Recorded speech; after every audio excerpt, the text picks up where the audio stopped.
नमस्कार।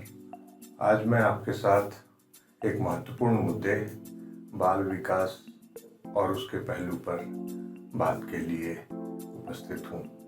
साथियों, हम सब शिक्षक के तौर पे बच्चों के साथ काम करते हैं और बच्चों के विकास की प्रक्रिया को समझना हमारे लिए बहुत महत्वपूर्ण है और इसीलिए डीएलएड, बीएड या किसी भी शिक्षा की पाठ्यचर्या में बाल विकास एक महत्वपूर्ण पहलू होता है।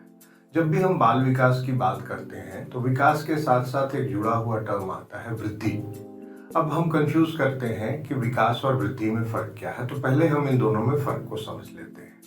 साथियों, वृद्धि का जो मसला है वो शारीरिक वृद्धि की बात होती है, चाहे हमारे वजन की वृद्धि हो, चाहे हमारे आकार की वृद्धि हो, हमारी लंबाई की वृद्धि हो, और वो एक निश्चित आयु सीमा तक आप जानते हैं वो होती है और उसकी एक सीमा भी होती है। हमारी लंबाई उदाहरण के लिए 6 फीट, 8 फीट, 10 फीट तक हो सकती है, लेकिन 100 फीट नहीं हो सकती। इसके बरक्स अगर देखें तो विकास की बात अगर हम करें तो विकास एक व्यापक पहलू होता है जो शारीरिक वृद्धि पे निर्भर तो करता है, लेकिन विकास को हम 3 अलग अलग आयामों में देखते हैं।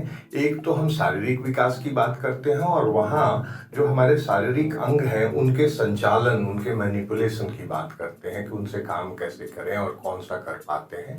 दूसरा, हम संज्ञानात्मक विकास की बात करते हैं जो ज्ञान और विचार के विकास की बात होती है। और तीसरा, हम सामाजिक और भावनात्मक विकास की बात करते हैं जहाँ समाज में लोगों के साथ कैसे रहें, कैसे बर्ताव करें, कैसे प्रतिक्रिया करें अलग अलग परिस्थितियों में, इस चीज का सीखना होता है। साथियों, अब हम बाल विकास को थोड़ा और विस्तार से समझने की कोशिश करते हैं। देखते हैं कि शुरुआती दौर में बच्चों का 6 महीने तक, फिर 1 साल तक और फिर 3 साल तक किस किस तरह के विकास होते हैं। शारीरिक विकास के संदर्भ में देखें तो 6 महीने के बच्चे जो हैं अपने अंगों का संचालन कर पाते हैं, किसी को देख के मुस्कुराते हैं, पहचान लेते हैं, और उनको अगर हम छूते हैं तो वो उस पर प्रतिक्रिया भी देते हैं अपनी अलग अंदाज में, जिसका हम अलग अलग मतलब निकालते हैं। 6 महीने से 1 साल तक के बच्चे जो हैं वो अब अपने हाथों को के बल पे खड़े होने की कोशिश करते हैं, चलने की कोशिश करते हैं, वो लोगों को पहचानने लगते हैं और कुछ उनके आसपास अगर आवाज हो तो उस पर उचित प्रतिक्रिया भी देते हैं, अपने नाम को भी रिस्पॉन्ड करते हैं अगर उनका नाम बुलाया जाए। 1 से 3 साल तक के बच्चे जो होते हैं वो भाषा का ठीक ठीक इस्तेमाल कर लेते हैं। शारीरिक विकास के संदर्भ में अगर देखें तो वो चलना शुरू कर देते हैं।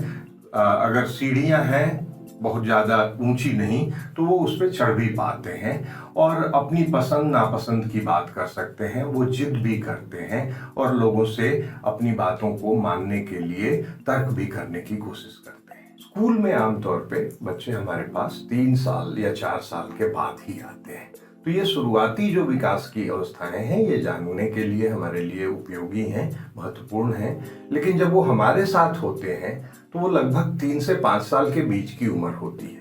उस समय वो क्या चीजें कर पाते हैं ये हमारे लिए काफी महत्वपूर्ण होता है। शारीरिक रूप से उनका ठीक ठाक विकास हो चुका होता है, अपने अंगों का इस्तेमाल करके चलना, किसी वस्तु को उठाना, किसी वस्तु को एक जगह से दूसरी जगह रखना, इस तरह की चीजें कर पाते हैं।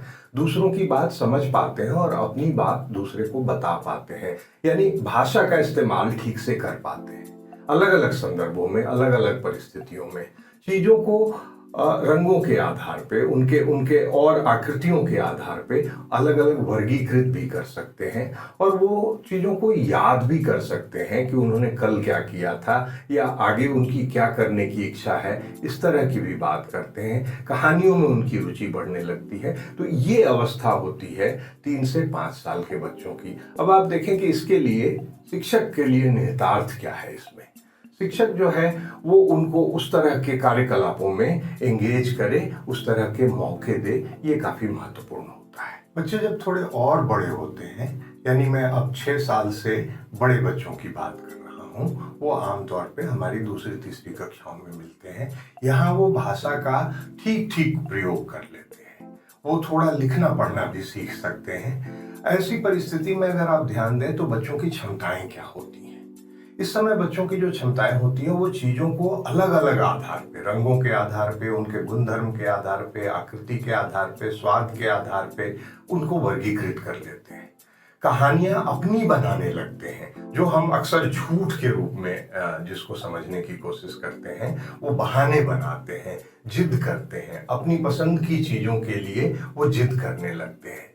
चीज़ों को वर्गीकृत करना, चीज़ों के बारे में अपनी राय रखना, भाषा का इस्तेमाल करना, ये क्षमताएं जब उनके पास होती हैं तो शिक्षक इनका खूब अच्छे से और उचित उद्देश्यों की पूर्ति के लिए प्रयोग कर सकता है। अब उनको कहानियों में हमें ले जाना चाहिए। कहानियों की दुनिया में बच्चों के विकास की अपार संभावनाएं हैं। और मित्रों, कहानियों में हम पात्रों की चर्चा करें, हम काल्पनिकता की बात करें। जैसे ऐसे सवाल होते हैं कि चलो, अगर वो उसकी जगह तुम होते तो क्या करते। ये सवाल जो है उनको अपनी काल्पनिक दुनिया में जाने की तरफ प्रेरित करते हैं और इससे उनका संज्ञानात्मक विकास, सामाजिक और भावनात्मक विकास और तेजी से होता है। मित्रों, हमने आज बाल विकास की बात की और बाल विकास को पहले वृद्धि को विकास से अलग समझने की कोशिश की। ये देखा कि वृद्धि एक समयबद्ध प्रक्रिया है जो एक खास समय तक चलती है और हमारे शारीरिक आकार, वजन, लंबाई, इन सब से जुड़ी होती है और ये विकास के लिए जरूरी भी होती है। लेकिन विकास की जब हम बात करते हैं तो वो एक विस्तृत प्रक्रिया होती है जिसमें शारीरिक विकास भी शामिल होता है, सामाजिक विकास भी शामिल होता है, संज्ञानात्मक विकास भी शामिल होता है। इसके साथ साथ हमने विकास के अलग अलग चरण देखने की कोशिश की कि शुरुआत में बच्चा 6 महीने तक, 1 साल तक, 3 साल तक किस किस तरह की चीजें शारीरिक रूप से, मानसिक रूप से, संज्ञानात्मक रूप से या सामाजिक भावनात्मक रूप से कर पाता है। और फिर बच्चे जब स्कूल आने लगते हैं 3-4 साल की उम्र में, तो उनकी क्या क्या क्षमताएं होती हैं, किस किस तरह के विकास हो चुके होते हैं, इसकी बात की। जो महत्वपूर्ण बात थी इस पूरी चर्चा में वो ये थी कि 3 से 6 साल के आसपास के जो बच्चे हैं, और मैं 2 चरणों को एक साथ मिला रहा हूँ यहाँ, अगर आप 3 से 6 साल के बच्चों को देखेंगे तो कल्पना करना, बहाने बनाना, तर्क गढ़ना, अपनी पसंद नापसंद की बात करना, पात्रों के बारे में अपनी राय रखना, परिस्थितियों को अपने ढंग से तोड़ना मरोड़ना, चीज़ों को वर्गीकृत करना, ये सारी चीज़ें वो सीख जाते हैं और कर पाते हैं।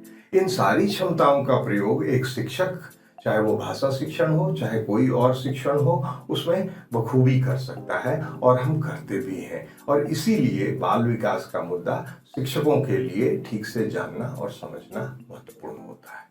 धन्यवाद। हम आपसे फिर अगले मुद्दे पर चर्चा के लिए मिलेंगे।